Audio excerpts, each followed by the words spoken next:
everyone. Welcome to News and Brews Sports Biz, our video and podcast series that advocates for the financial voices in college athletics and features new developments impacting the business of college sports. I'm Katie Davis, leader of the James Moore Collegiate Athletics team, and I'm joined by my partner, Ken Kurtzel. Katie and I are going to chat today with our special guest and colleague, Melody Lechleidner. Hey, Melody, welcome. Thanks. Melody is a tax director with our firm who specializes in state and local tax issues. We've discussed in previous episodes the complexities, tax responsibilities, something student athletes will be facing as they begin earning income off their name, image, and likeness. And as you said, it's really complex. We've talked about this a lot in previous episodes because there's multiple forms of tax that anyone in America that earns money has to pay, whether it's federal income tax for sure. Depending on the state you're in, you could also be subject to state income tax. And then, of course, if you are earning your own money and you aren't an employee of another business, you're also subject to self-employment tax. So those three things, we call it a three-legged stool of tax that student athletes are going to be faced with and have to learn more about. And I know taxes aren't significant in the grand scheme of things of everything NIL, and add a pandemic on top of that. And we know that it's not really something that's front of mind, but not having a basic understanding could be significant to an athlete and potentially to your university. And we talked about this before, but imagine, a headline that says, star athlete of ABC University is penalized for tax evasion. And that's going to look bad on the university. So from a reputational risk standpoint, we just want to make sure you're at least aware of some of the basic concepts, consider whether some of those basic concepts should be included in some of the NIL training and education that your student athletes are receiving, so that you can maybe become aware of some of the red flags that are out there that you want to try to avoid as you prepare and protect your student athletes for this new landscape. We've already heard some athletic administrators who have said their athletes are already asking about taxes, and some of the really big third-party providers aren't necessarily offering what they feel is needed for their student athletes as part of their education. So you'll want to really check that out, make sure that your NIL education platform has some quality resources on taxes from a source that you trust that's qualified to speak about taxes. Whether that's another third party, maybe a CPA firm like James Moore, or even somebody on campus in your College of Business or your School of Accounting, you've got some people and resources that can help your student athletes just learn a little bit more about what to expect. Yeah, I think those are all great points, Katie. And, we've made the point before on previous episodes that college athletes should be getting the information from a source they trust, and they're going to rely on their universities who are providing them already with a quality education to also educate them in this area. So Melody, in some instances, student athletes are now looking a little bit more like, at professional athletes to understand some basic financial concepts that they might face with NIL. Can you explain how the income tax landscapes for college athletes might differ from what professional athletes face in, what's commonly referred to as the jock tax? Right. So as you mentioned, professional athletes are often subject to tax in all the jurisdictions that they connect with, whether that be the state that they're a resident of or the states that they're playing games in. And many states have specific statutes related to tax for professional athletes. College athletes are probably going to fall under those same statutes and therefore be subject to tax in those same jurisdictions that they're connected with. I think one of the key differences between professional athletes and college athletes is that the professional athletes are employees of the team that they're playing for. So they have the benefit of the organization withholding tax for them in all the jurisdictions that they're playing in. The college athlete isn't going to have that same benefit. They're not earning revenue as an employee. They're earning more on an independent basis. So they're going to be solely responsible for filing the returns, but also ultimately paying the tax. They're not really getting the benefit of anyone withholding on their behalf throughout the year. So in some respects, it almost feels like the college athlete is required to be more responsible than the professional athlete, because the professional athlete at least has the benefit of the organization withholding on their behalf. Wow. Yeah, and that's really good. And I think if you are comparing yourself to professional athletes, look at what they're doing off season, because pro athletes are paid to play, so they are employees of their team. They are earning income by playing and then paying taxes potentially in the states where they're playing. College athletes, as of right now, are not being paid to play. It's everything else that you're doing: sponsorships, appearances, camps, and those other things that you're performing off the field. And really how you earn that money depends on a lot of things that I know we'll get into in this episode. But the treatment of that would be like, the pro athletes are also doing sponsorships and camps and things like that. So you want to look to maybe that without looking at their entire picture. And that was a great point, Melody, that in some respects, college athletes have to be more responsible and careful. So thank you for saying that, because that is a really good point. State taxes are complicated. Each state has its own rules, especially complicated when we've shared examples like this before, but you have an athlete from one state who attends school and earns income in another state, then may travel to a third or even fourth or fifth state and earn income in those states as well. Being from one state and earning income in another state could potentially be a disadvantage, depending on the state you're from and the state where you're earning, and what your home state's rules are. So, Melody, talk a little bit about what it means, your home state, and what residency is, and then when it would make sense to maybe change your residency from where your parents' house is to where you're going to school. What circumstances would make sense for a student athlete to do that, and also how that's going to impact their parents. Right. So residency is actually something, that drives a lot of state tax liability. For individuals, it's, where they, for the most part, live and work.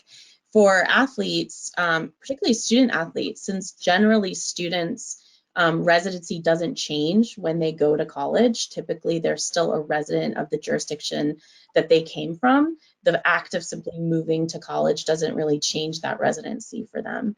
So as they're earning name, image, and likeness income, that home state of residency is really going to have a tie initially to all that revenue that they're earning. And they're going to have a filing obligation in those jurisdictions, in that jurisdiction, in addition to the jurisdictions where they could be earning the income. They could have non-resident filing obligations there as well. So, residency is really a facts and circumstances kind of analysis. It's not simply saying that you want to be a resident of another state. You have to physically move there. But for many of these athletes, they've probably already moved to another jurisdiction since that's where they're going to school. So that may not be enough to really change the residency, since they're still often connected to their home residency by virtue of them being a student. So taxing authorities really look to other things like, where's your driver's license? Did you change your driver's license? Where do you vote? Where do you go to the doctor? Where do you do things in your normal course of business, in your normal daily life? I've seen cases where people look at, where do you board your pets when you go on vacation? Things like that are just incident to your day-to-day life, that really is indicative of where you are a resident.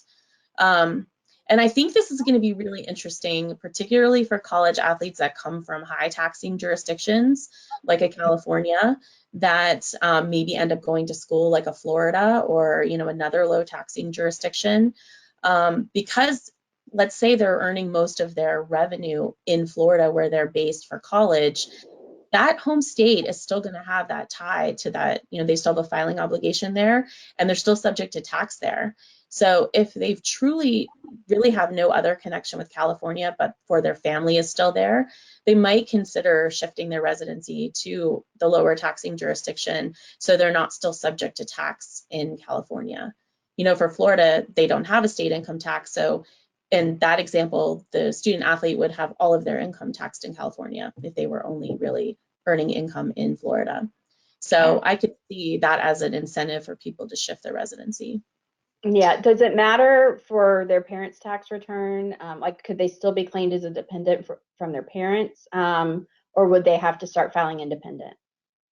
So I think that comes down to the support rules, right? So if their parents are no longer providing 50% of their support, then certainly they're not eligible to be claimed as a dependent for federal tax purposes, and that would follow through to the states as well.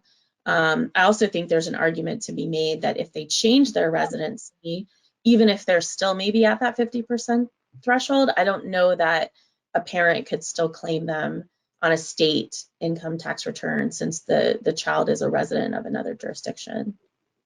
Those are great points. And then certainly as that student athlete starts to earn money off of name, image, and likeness, that's going to make that even a further point that the parents probably aren't providing 50% anymore when you consider the scholarships and support and then the amount they're earning off NIL. So yeah, definitely changes the landscape. So Melody, one other thing we definitely anticipate seeing is that many athletes will start receiving non-cash compensation as part of this, such as access to a dealer vehicle, for instance. Can you tell us a little bit about how non-cash items are valued and get reported to them on 1099s? Sure. So I think this is one of the areas that student athletes are going to be most surprised by. And think if they've had summer jobs or things in the past, they might be familiar with, filing a tax return or understand, that they get a W-2 and file a tax return. But the non-cash compensation, I think that's something that maybe they haven't really had any exposure to, and to understand that those things are subject to tax as well. So, depending on the fair market value of the car they get to drive or, the item they receive in non-cash compensation, that's going to be income to them as well. And should expect to receive a 1099 for the value of that non-cash item that they received, and will have to report it and pay tax on it as well. Yeah, and something we try to emphasize is you can't just drive a car and not do anything else unless you're really planning ahead, because unfortunately you can't pay taxes with 25% of a car. You have to pay taxes with cash. So that means you have to have some cash saved, either if you have excess financial aid from cost of attendance money or something that you've got saved, or you may have to just pick up another cash paying gig just to be able to cover the taxes for the car that you're driving. Right. So some other ways student athletes will, we foresee earning money is based on social media following and the influencing that they may be doing by promoting other brands and other products. Some of them may receive cash, which would be excellent. Some may get free products, and some may just get a unique discount code that can apply to the purchase of those products. But how does taxability differ in those scenarios? And, from a state tax perspective, how would that income be taxed at the state level? Like, is it as clear as saying that it just all defaults to your state of residency or the state where the income is earned? And what if the company that you're supporting is in a different state than you are? Can you talk a little bit more about that? Yeah, so this is the area that actually makes me the most nervous about all of this. I think you really have to look, certainly it's all subject to tax, right? You're getting a benefit from all of those scenarios that you described. But you really have to pay attention to what the transaction is. Certainly in the car example, you're receiving an item that you can kind of trace to where you received that item, where that car was driven. You can really, look at those details. But when you get more into the, discount code, or the social media influencer type income, I think that area, in terms of the sourcing of that information for state tax purposes, which state is really going to tax that revenue, that area is a lot more gray. And I think there's really not any strong definitive guidance on how to source that information or that receipt. I mean, certainly the home state of residency will have its claim because it's your home state of residency, and it, you know, it subjects everything that you earn to tax potentially. But in terms of those non-resident states, I think that's an area that I just don't know where that's going to go right now. I mean, I can certainly see a scenario where an athlete is on social media, has a strong social media presence, is really out there. And I think you could see states get really aggressive and try to go after athletes that maybe haven't physically been in the state, but because their ads are run in the state or there's that presence of them in the state, you know, try to make the argument that they could be subject to tax there as well. I think student athletes are really going to have to pay attention to where this goes, because I think there'll be guidance on it, but it'll be evolving guidance. And I don't think there's going to be any black and white answer. Some great points and very scary area. I agree. And one thing I know in talking with you and other tax experts in our firm is that, you know, the states increasingly have gotten really aggressive at trying to source income and tax it. So I would expect that this is an area that they might really, you know, try to spread tentacles a little bit further is the best way to put it, probably. So, yeah. Well, and just as wild west and complicated as NIL is right now, with various states having their own laws, I mean, it's compounded when you look at tax law. So if the state law for NIL is driving you crazy, just imagine how complicated it is for the income taxes. Absolutely. I mean, I'll also say too, we're entering a time, I mean, coming off the pandemic, a lot of states, their overall revenue is down. You know, they haven't been getting the tax revenue that they would have previously. So that tends to make the states more aggressive and looking for any type of revenue stream that they can latch onto and tax. So that's something to consider too, as we're kind of in this period. Great. Well, one thing that we hear often from, you know, is the talk about LLCs, that many coaches and pro athletes have their own LLCs, limited liability companies. And we've seen some advisors suggest this as an option. Can you explain a little bit about what this means from a tax standpoint, and, you know, why having an LLC means also added responsibility of owning a business? Right. So, yes, the LLC gives them liability protection, legal liability protection. So that could come into play if they're potentially sued for a breach of contract situation, or maybe an endorsement that they made where there was something, you know, wrong with the product. It shields them from that legal liability. But as you say, there's a responsibility that comes along with that. The LLC is a separate legal entity, so it would still have its own filings, tax filings potentially in federal and state, potentially, depending on how it's set up. And there's also Secretary of State filings or annual fees that might have to be paid to maintain that LLC. And you have to be very careful when you have a separate entity that you maintain that separate entity. So the concept of piercing the corporate veil, you have to make sure that, you know, you're doing things from that LLC sort of separately than what you would do personally. So you can't just use that LLC to pay your bills or whatever. You really have to maintain that separate entity status between the LLC and the individual. And just the additional administrative aspect of having an entity. So the additional filings, the fees, you've got to stay organized and on top of that. Mm-hmm. And you know, there are different ways you can be taxed as an LLC. So you could keep it simple from a tax standpoint and be a single member LLC, which means it flows into your own personal tax return on a Schedule C. But what about there's also the S Corp option. So what would be different from a taxability option if they were an S Corp? So one thing about the LLC too, from a state perspective, before I switch to the S Corp, is yes, it could be a single member LLC, but you could still be responsible for franchise taxes in certain states if you, depending on what states the student athletes are, you know, or have connection with or earning income in. So that could be additional filing for that LLC. The S Corp, from a state tax perspective, you need to make sure that the S Corp is an S Corp for state purposes. Not all states automatically accept the federal S election. So you need to make sure that your state does, and if not, that you do the S election in that jurisdiction. But there's also the opportunity to deduct the self-employment tax through the S Corp. So that might be something that's a benefit for an individual that has an S Corp as well. Mm-hmm.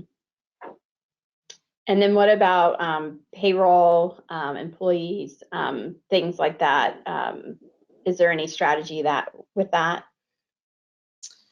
I mean, if you have employees in the entities, you would certainly have to follow the protocols related to having employees, issue W-2s and make sure that information is reported. So again, an administrative burden in doing that, you would have to, you would get a deduction for the salaries of the employees, but it just comes down to, maintaining those records and making sure that you have all of that documented.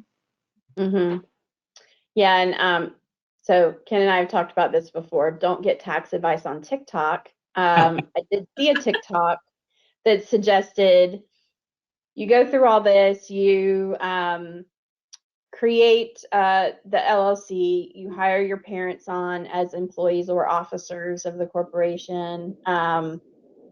You pay them basically all of your income, so then you can deduct it and then have them gift it back to you. That's not okay. I just want to say that. So don't think that you can get money tax-free to your parents by having an LLC. I'm just going to say that. So for those of you admin staff, I know student athletes aren't listening to this.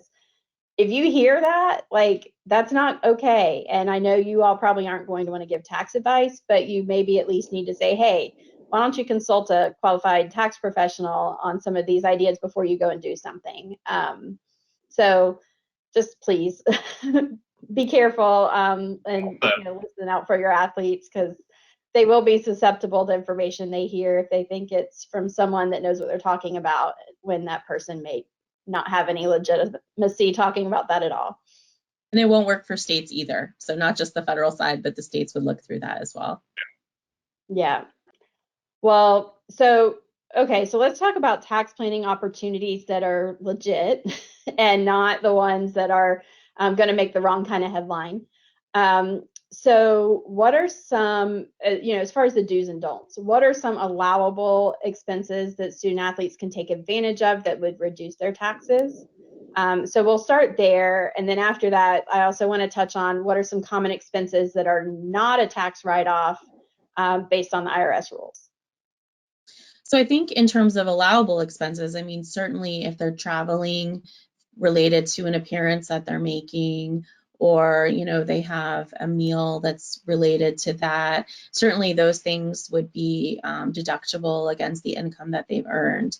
I think one thing to note too is that it's really important that they document and keep track of everything that they're going to try to exclude or deduct as a deductible item. And that's not just for the federal side, but for the state side as well. So if they're in a situation where they're traveling to multiple states and they're doing all these appearances and they're earning income that way, they need to make sure they're documenting the expenses that go along with each one of those individual appearances, because that's something that if they were ever challenged, the state's going to immediately ask for that they have those. Mm-hmm. Yeah, good point. So now on the flip side, what can you not write off? And I asked this thinking about if anyone watches the show Schitt's Creek, where David goes in and is working for this business and he just starts maxing out the credit card and everything's a write-off. And it's hilarious as an accountant watching that, but it's not hilarious to watch a student athlete do that. So what are some things they can't write off as a business expense? So, I mean, I think the things that are personal to them, right? So the clothing that they have, or the shoes, or, any of those things that they might be tempted to because they're, making money as an athlete, to be able to deduct those. But, those are not, ordinary necessary to the business that they're in. So those would not be deductible. And I've seen this question a lot from public figures, anyone that feels like they have to have a new outfit for every time they make an appearance and get their hair done, if you're, or your nails or your makeup or whatever, and that's certainly spend the money on it, but you're not going to be able to deduct that for tax purposes. I wish we could. Yeah. Absolutely. Yeah, I mean, this is all really good. So I'm just going to say it again if you missed it at the beginning. This is a big deal, and it's may not be significant in the grand scheme of all things NIL, but it's going to be more important than where the conversations are right now. So if you have an entity that's providing NIL education, please make sure that in the financial literacy part, which some states require financial literacy training by law, that it includes a tax component to at least, we don't expect your student athletes to become accountants, and we know their attention span is really small, but if they can at least remember red flags, and even your staff hear those red flags, like that's so important to helping to protect your student athletes through this process. So make sure that there is taxes, if there is taxes as part of your educational platform, that it's from a reputable source. If there's not, look elsewhere. I mean, I'm just going to give a shameless plug right now. We have some information together that puts a lot of this in a nutshell that's digestible and speaking the language of student athletes. We can offer that to you for, a resource to be able to help your student athletes through this time. Well, great. One of the reasons we named the series News and Brews, for those who've listened for a while, is that Katie and I, as we're going across the country visiting our clients, one of the things we like to do is visit local breweries. We have a lot of fun with that. And so with that, I know, Melody, I know you're not a big beer drinker, but can you tell us what you're enjoying as we have this episode today? Yes, I am enjoying Fever Tree ginger beer in the spirit of the Brews. Excellent. My husband swears by it as a mixer as well. So yes, something. Very well. And Katie, what are you enjoying today? Yeah, so I'm excited. I will say, before I talk about my brew, I was so excited. I now have flights in my Delta app, which means I'm going to get to experience brews outside of Gainesville for the first time in over a year. So this is a Gainesville brew from Swamphead Brewery. It's called Snakes on the Panes. I hate snakes, but I love Panes Prairie, which is a state park here in Florida. One of my favorite places. So it's an homage to that. It's a New England IPA and very tasty. Great. And likewise, we've celebrated a lot of our local breweries. I'm drinking a Swamphead beer as well, called Intergalactic Panther. Is also a hazy New England IPA and very refreshing today. Well, Melody, thank you so much for joining us. We're so glad to have you on our team, and your knowledge of state and local taxes is great, and I'm so glad you shared your thoughts today, because I think it's going to give people a lot to think about. So thanks for joining us, and we're so glad to have you as part of our team. And thank you to our listeners for tuning in. Cheers. Cheers.